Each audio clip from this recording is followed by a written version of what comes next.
Hello everyone, this is Dipali here from first year MMS. So today we are going to talk about organizational behavior, and from that I've chosen the topic of Big Five model of personality.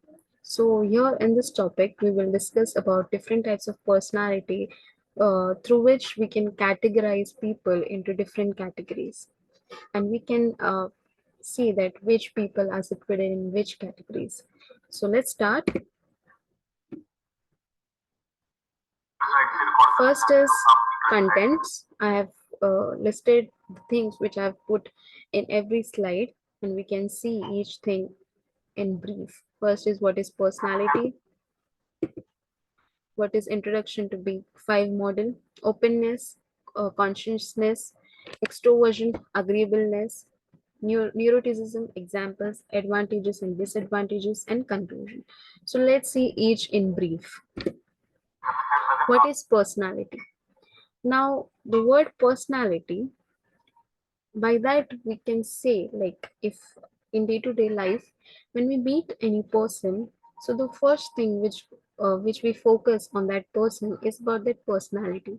Like, if we are talking to that person, so we see like how the person is reacting to us, how he's thinking about the opinions which we share to them, or about the ideas which we share to them, like what is going on in their mind about us, or about the idea which we have, or which I have shown to them.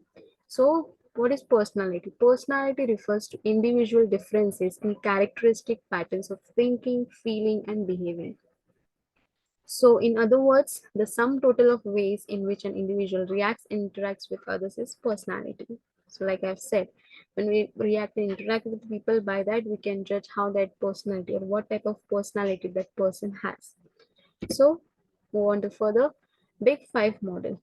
It is also known as a five-factor model, and it is a widely recognized framework for describing personality traits.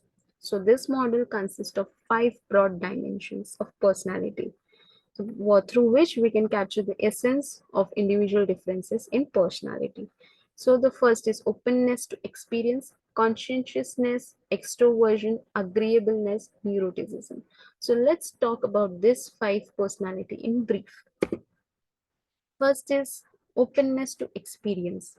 Now, this type of people are open minded. They have a lot of curiosity in them. They are open in imagination, they are creative, they're artistic, and these type of people are like, they are so daring that they are easily capable of taking any risk. Like, they are not afraid of getting a high targeted or high oriented situation or tasks. So they are open, they are jolly type, they are willing to talk to different types of people. So this dimension reflects a person's curiosity, imagination, and creativity. They are very imaginative. So people who score high in openness are typically intellectually curious, open-minded, and willing to try new things. So in every topic, in every personality, we will be able to see two types of people: people who are high on personality and the people who are low on personality. So let's see the people who are high on openness. These people have unusual ideas in art.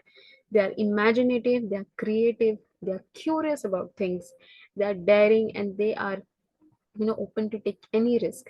They are open to new and different ideas, and they are not rigid staying at one place. They are like not hard, they are always they always have a flexible attitude.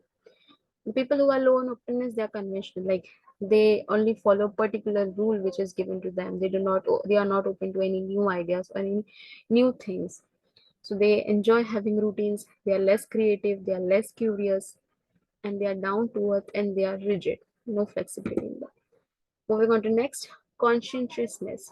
Now these people are the people who are disciplined, who likes things to organize in a manner, in an orderly manner, and they do the management properly. And these people are dependable. Okay, so this dimension reflects a person's level of organization and self-discipline. They like to be disciplined in every way.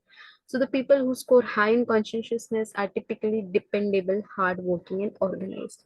The people who are high on this, they are hardworking, they are deliberated, they are neat and systematic. They like to do everything in a systematic, in an orderly and organized manner. They are perfectionist and they are highly dependable. And the people who are low on this, they are less goal oriented, they're antisocial, they do not like being social. Sometimes they might have a criminal behavior and not very not very dependable. Now extroversion. Now in this we can categorize two types of people. One is extrovert and the one is introvert. The extroverts are the person who likes to do outings, who likes to talk to different types of people, who likes being friendly, you know. So the this dimension reflects a person's level of sociability. Like they like being social, they like going to do they like doing outings, they are assertive, and people who score high in extroversion are typically outgoing, talkative, and enjoy being around other people. So the people who are high on this, they are highly involved in social situations, they are talkative, they're assertive, they're active and energetic.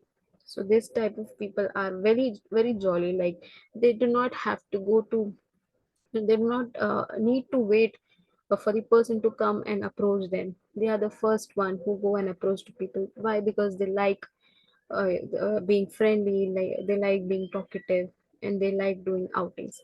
And on the other side, the people who are introvert, they are very shy type, they are very quiet, they are within themselves only. Like they, and in this also they do not first go to approach people. Instead, people have to come to approach them. So the people who are low in extroversion, they are less involved in social situations, they are quiet, they are reserved, they are shy and silent. Now agreeableness. Now this type of personality which a person has, they are very kind, they are very humble. Okay, they are very friendly in nature. Whatever task or whatever you say to them, they will say yes. They will agree, they will very easily agree to that opinion on to or to that ideas. So this dimension reflects a person's level of kindness, empathy and cooperativeness. So people who score high in agreeableness are typically warm, friendly, and compassionate. So persons who are high in this, they are warm and helpful. They're always friendly, put aside their own interests, they're cooperative and generous, control their negative emotions. Like they are always filled with a positive side, positive effect, and people like this type of personality. We cannot judge people based on their personality. Like people have bad side also, good side also. So it depends upon each individual how they react to behave. So the person who are low in agreeableness, they're suspicious, they're unfriendly, they're self-centered, they're uncooperative, manipulate their social relations. Next, we'll see neuroticism. Now, the person who has this type of personality, this type of people, if suppose if I give my opinion, if I share my opinion to that person, like you need to change this and this behavior in you, you need to work on this thing, or you are good as at this, you're bad at this, or whatever, either it is good or bad opinion if we give to that person. So this type of person, what they do, they are like, they have a lot of emotions in them. Like they take things easily to their heart, they get hurt very easily, they are fear, they fear or get afraid of that things easily. So they become sad easily. So this type of people, this dimension reflects a person's level of emotional stability and resilience. So people who score high in neuroticism are typically more prone to experience negative emotions like anxiety, fear and sadness. Okay, so people who are high in this, they face anxiety, self-consciousness, depression, impulsiveness, and angry hostility. And people who are low in neuroticism, they are calm, they are even tempered, hardy, and unemotional, like a positive effect they give. So these are the examples which we have seen. Like openness, they are imaginative, creative, and artistic. Consciousness, they are reliable, hardworking, and punctual. Extroversion, they are sociable, fun-loving, and active. They kind of love like being friendly. Agreeableness, they are good-natured, soft-hearted, sympathetic. Neuroticism, worried, nervous, and emotional. They are now. What are the advantages and disadvantages? The advantages of Big Five model is we can differentiate or categorize people into different personalities. Like most personality researchers currently use this form of Big Five model. So the model is usefully categorized. It is useful for categorizing or profiling people. It appears to be universally applicable across cultures. Like any culture, it is by this Big Five model theory, we can categorize people into different positions or category or personality.